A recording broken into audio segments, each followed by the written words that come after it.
Salut, c'est Thibaut. J'habite dans ma maison intelligente depuis 1 an et aujourd'hui, je vais vous partager mon expérience et surtout, je vais vous partager les 7 prérequis nécessaires pour qualifier une maison dite intelligente.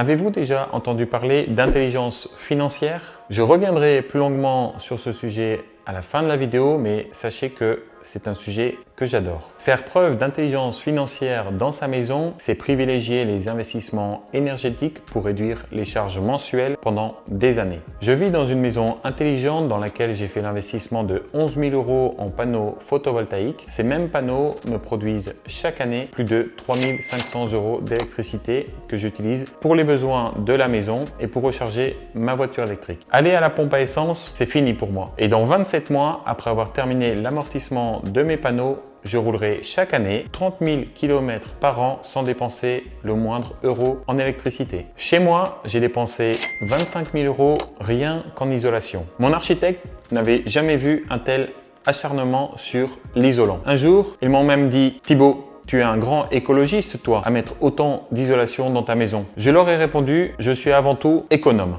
Et ça, c'était en 2020, bien avant la crise énergétique de 2022. Pour qu'elle soit considérée comme intelligente, une maison doit, selon moi, répondre à quelques prérequis qui n'ont rien à voir avec les technologies. Une maison intelligente est avant tout une maison qui respecte les standards d'efficience énergétique actuels. Et pour moi, sans ces prérequis, une maison ne peut pas être considérée comme une maison intelligente. Pour moi, la maison intelligente englobe beaucoup plus de choses qu'une maison connectée. Dans la presse, dans les médias ou tout simplement dans des discussions, j'entends souvent que la maison intelligente est la maison du futur. La maison dans laquelle il y aura toujours plus d'automatisation, toujours plus de gadgets. Ok, très bien, mais pour nous, quand je dis nous, c'est-à-dire vous, les abonnés à ma chaîne et moi, la maison intelligente, c'est avant tout la maison du présent. La maison d'aujourd'hui, ce sont nos maisons. Pourquoi toujours remettre à demain? Reconnaissons enfin qu'aujourd'hui, la maison intelligente est accessible à tous. La maison intelligente, c'est maintenant. Thibaut, balance tes 7 prérequis. Ok. Selon moi, une maison intelligente doit être dotée d'une excellente isolation contre le froid et contre la chaleur. Une maison intelligente doit être dotée d'un système de ventilation performant pour créer un renouvellement de l'air. Apporter de l'air frais dans les pièces sèches comme les chambres et le salon et évacuer l'air des pièces humides comme la cuisine, la salle de bain et la buanderie. Chez nous, notre système de ventilation fonctionne en double flux, c'est-à-dire qu'il purifie l'air avec des filtres contre la poussière, le pollen, etc.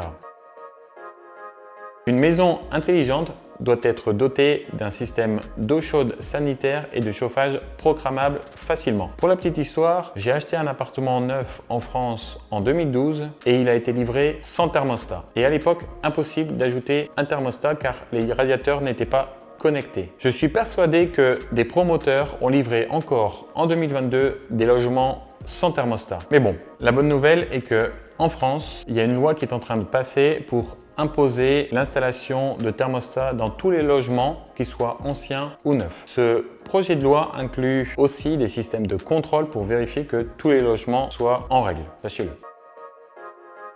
Une maison intelligente doit être dotée d'un système de récupération d'eau de pluie. Et pour moi, le grand minimum, ce sont les chasses d'eau dans les toilettes. Que vous fassiez comme nous, c'est-à-dire inclure les machines à laver et les douches raccordées aux citernes d'eau de pluie, ok, ça, ce sont des choix personnels. Mais pour les chasses d'eau, c'est quelque chose qui est obligatoire dans une maison intelligente.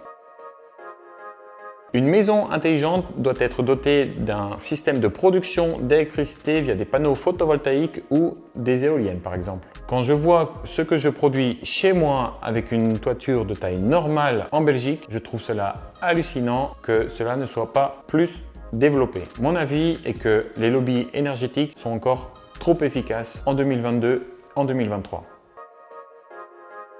Une maison intelligente doit être dotée d'un réseau Wi-Fi robuste. Ah, on commence à parler de technologie dans une maison intelligente. À mon avis, vous pouvez mettre toutes les technologies que vous voulez chez vous, mais si vous n'avez pas un bon Wi-Fi, c'est out. Candidature Refusé. Et enfin, une maison intelligente doit être dotée de technologies d'automatisation qui simplifient la vie de toute la famille. Et j'insiste sur ce point, c'est pour toute la famille. En ce qui concerne les technologies d'automatisation, avoir un assistant vocal et des lumières connectées forme déjà un bon début. Mais pensez quand même au thermostat connecté, au système d'alarme connecté et à un système de vidéosurveillance. Soit via des caméras ou alors tout simplement via une sonnette connectée. Je vous ai partagé ma vision et si la vôtre est différente, je serai ravi de la découvrir. Faites une vidéo pour partager vos idées et faire avancer ces technologies dans nos habitats. Un appartement ne pourra malheureusement jamais répondre à ces prérequis. C'est peut-être pour cela que l'on parle toujours de maison intelligente et jamais d'appartement intelligent. En 2022, malheureusement, aucun projet de construction d'immeubles d'appartements ne stocke l'eau de pluie dans des citernes pour alimenter les chasses d'eau de ses occupants. Dans ces promotions immobilières neuves, l'isolation répond trop souvent aux exigences énergétiques minimales. Et selon moi, c'est encore trop peu. Surtout quand on fait un exercice d'intelligence financière entre le coût de l'amortissement d'un supplément d'isolation versus les charges énergétiques pour les 40 prochaines années de l'habitation. C'est vraiment dommage. Pour les appartements anciens, dès aujourd'hui, je peux vous confirmer qu'il sera impossible de changer quoi que ce soit dans une copropriété pour la transformer en une copropriété dite intelligente. J'espère avoir répondu à vos attentes dans cette première partie de vidéo. Si c'est le cas, cliquez sur le pouce en dessous de la vidéo et si ce n'est pas encore fait, abonnez-vous à ma chaîne. Merci cher abonné. Maintenant, j'aimerais apporter des précisions entre maison connectée, maison gadget et maison domotique. Je m'explique en quelques mots. Tout d'abord, parlons des maisons domotiques car c'est ce qu'il y a de plus ancien. Une maison domotique se différencie par le système centralisé installé au niveau du tableau électrique. Ce système doit être installé par des techniciens en domotique ou des électriciens certifiés. Si vous entendez parler KNX, Control 4, Raspberry ou JDOM, c'est évident, vous êtes au milieu d'un projet domotique. J'adore la façon dont Wikipédia définit la domotique et ça sans parler des illustrations des appareils domotiques présentés sur Wikipédia. Franchement, ça ne fait pas rêver. Dans une maison domotique, tout est relié par câble et je sais que c'est une attente forte des clients de ce type de technologie que tout soit câblé. Interrupteurs intelligents, luminaires et appareils électroniques, etc. Tout doit être câblé. Ces appareils domotiques peuvent interagir ensemble grâce à un système centralisé, lui-même préalablement programmé par un technicien à la demande de son client. Et pour moi, je pense que c'est à ce moment précis que les problèmes de domotique commencent. Quand le client ne sait pas ce qu'il veut et quand le technicien ne connaît aucun usage ni aucune habitude de son client. En parlant d'usage, notez que de plus en plus d'appareils domotiques sont compatibles avec les objets connectés du grand public par l'intermédiaire des assistants vocaux. Merci aux assistants vocaux qui vont finir par dépoussiérer les maisons domotiques. Sans transition, je vais vous parler maintenant des maisons gadgets qui sont des maisons en totale opposition aux maisons domotiques. J'appelle ça des maisons domotiques ratées ou des maisons connectées ratées. Et les raisons sont nombreuses. Équipements domotiques qui ne sont pas de qualité professionnelle. Gadgets achetés sur les places de marché chinoises sans aucune garantie. Et j'ai rien contre les gadgets chinois. J'en ai chez moi, mais uniquement quand je n'ai pas le choix et pour des fonctions non essentielles. D'ailleurs, j'ai présenté récemment un contrôleur LED chinois sur mon compte Instagram Airtibo. Ce contrôleur à 22 € fonctionne mais n'est pas parfait. Je ne regrette pas mon choix car il me dépanne bien en ce moment, mais le jour où Philips Hue sort une solution à mon besoin, je fonce, j'en suis certain. Une autre raison qui fait que l'on se retrouve dans une maison gadget est la multiplication des marques et pire encore, l'empilement de pseudo-marques chinoises sans service après-vente en Europe ni même en français. Ça, c'est vraiment ce que j'ai vécu dans le passé. Justement, dans l'appartement que j'ai acheté en 2012, je voulais faire des économies sur le budget et je me suis retrouvé avec des notices disponibles uniquement en chinois et sans mise à jour disponible.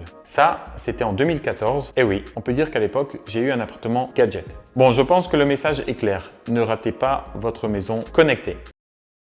La maison connectée, pour moi, est la maison idéale dans laquelle vous avez le contrôle de votre maison. Chez moi, je n'ai pas fait le choix d'un système dit de domotique professionnel et je n'ai aucun complexe avec ça. Au contraire, je suis beaucoup plus heureux comme ça. Vous le savez, j'ai fait appel à 80 entreprises pour rénover ma maison et je pense que je ne pourrais recommander les yeux fermés uniquement 5 entreprises. J'ai appris en rénovant ma maison que faire appel à des professionnels payés bien cher, ce n'est pas un gage de qualité et c'est surtout parfois une vraie source de stress. Bref, vous l'avez compris, il était inconcevable pour moi de confier mes usages du quotidien, confier l'évolution de ma maison à un tiers. C'était hors de question. J'ai donc décidé de me former. J'ai passé de nombreuses heures à tout étudier pour réussir à créer la maison connectée de mes rêves. Mes sources, les sites des marques. J'ai étudié aussi les fiches techniques des différents protocoles du marché, dont le fameux Zigbee, qui est utilisé par Philips Hue, Alexa, etc., etc.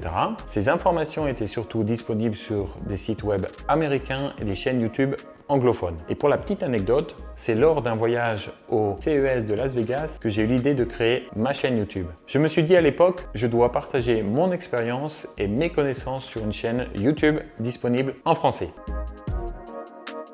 J'aurais pu aussi créer une chaîne sur l'intelligence financière car je vous l'ai dit, c'est un sujet que j'adore. Bref, en fin de compte, les deux sont liés. Chez moi, j'ai fini par acheter 2 exemplaires du livre Père riche, Père pauvre et ces 2 exemplaires sont toujours partis car je les prête à tous mes amis. Depuis que j'ai lu le livre du père de l'intelligence financière, Robert Kiyosaki, le livre Père riche, Père pauvre, je pense à lui à chaque fois que je sors ma carte bleue. J'ai lu ce livre il y a seulement 5 ans et je regrette vraiment de ne pas l'avoir lu avant. J'ai développé chez moi un réel mécanisme d'intelligence financière que j'utilise au quotidien. D'ailleurs, j'ai décidé de vous partager un lien en description pour pouvoir écouter ce livre gratuitement. Et pour ceux qui veulent la version papier, je vous partage le lien également. J'ai encore plein de choses à dire sur ce sujet. Restez connectés à ma chaîne car j'ai déjà rédigé la suite de cette vidéo et elle sera publiée très prochainement. À très vite.